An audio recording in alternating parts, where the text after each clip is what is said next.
ఆగండి ఆగండి, ఇది 2007 నాటి వార్త.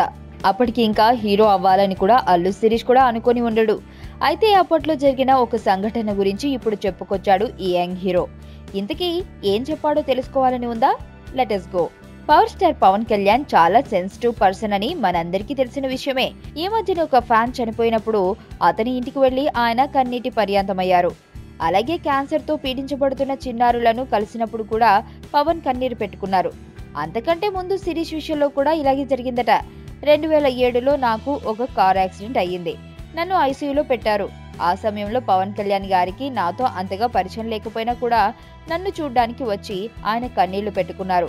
ఆ సంఘటన నేను ఇప్పటికీ మర్చిపోలేను. అంతటి సెన్సిటివ్ మనిషి ఆయన అంటూ చెప్పాడు శిరీష్. ఈ రోజు పవన్ కళ్యాణ్ పుట్టినరోజు సందర్భంగా అసలు పవన్ వ్యక్తిత్వం ఎటువంటిది అని చెప్పడానికి శిరీష్ ఇదంతా చెప్పుకొచ్చాడు. నేను ఆనంద్. ఈ భూమన్నా, ఈ భూమి మీద ఏ సృష్టి అన్నా నాకు చాలా ఇష్టం.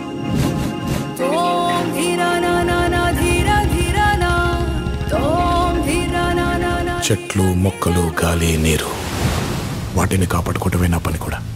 It's a joggers park. 213 చెట్లు ముంబైకి చాలా ఆక్సిజన్ సప్లై చేస్తుంది.